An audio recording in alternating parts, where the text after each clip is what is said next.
by Pete Schroeder and Michelle Price. Washington, Reuters.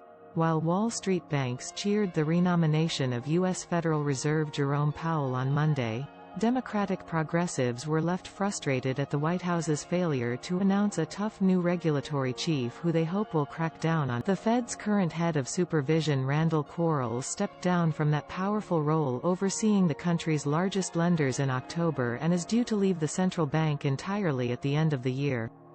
Biden said the supervision post and other Fed picks would be announced in. Lael Brainerd, a fellow Fed governor and Treasury official under former President Barack Obama's administration, had been seen by Washington insiders as the leading candidate to replace Quarles after opposing his efforts to ease bank regulation. However, she did not want the supervision post and was looking for a more senior role, according to two people with knowledge of the matter.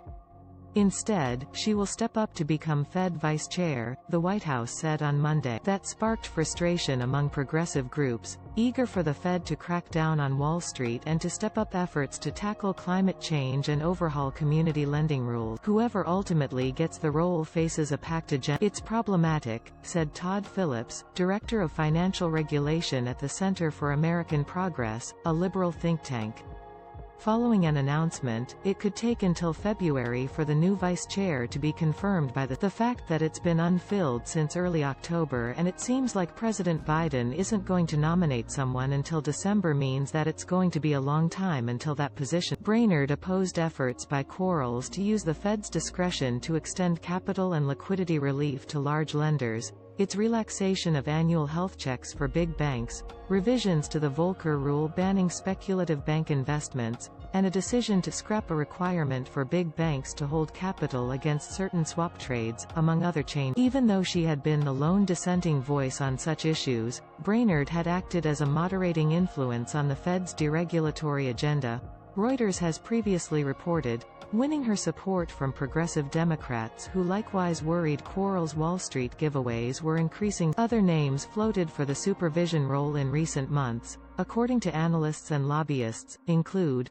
Sarah Bloom Raskin, a former Fed governor, Atlanta Fed President Raphael Bostic, acting controller of the currency Michael Hsu, U.S. Treasury Under Secretary Nellie Liang, and Mehrsa Baradaran, a law professor who had previously been floated for the control. While the S&P Bank Index was up 1.72% on Monday's news, the renomination of Powell, who was strongly criticized by progressives for backing Quarles' changes, will spur progressives to renew their push for a progressive supervision chief. Jeremy Kress, a law professor at the University of Michigan and a former Fed official, said the decision to stick with Powell ups the ante for Biden to select a strong regulatory lead as soon as possible. Reporting by Michelle Price, editing by Nick Zimmerman.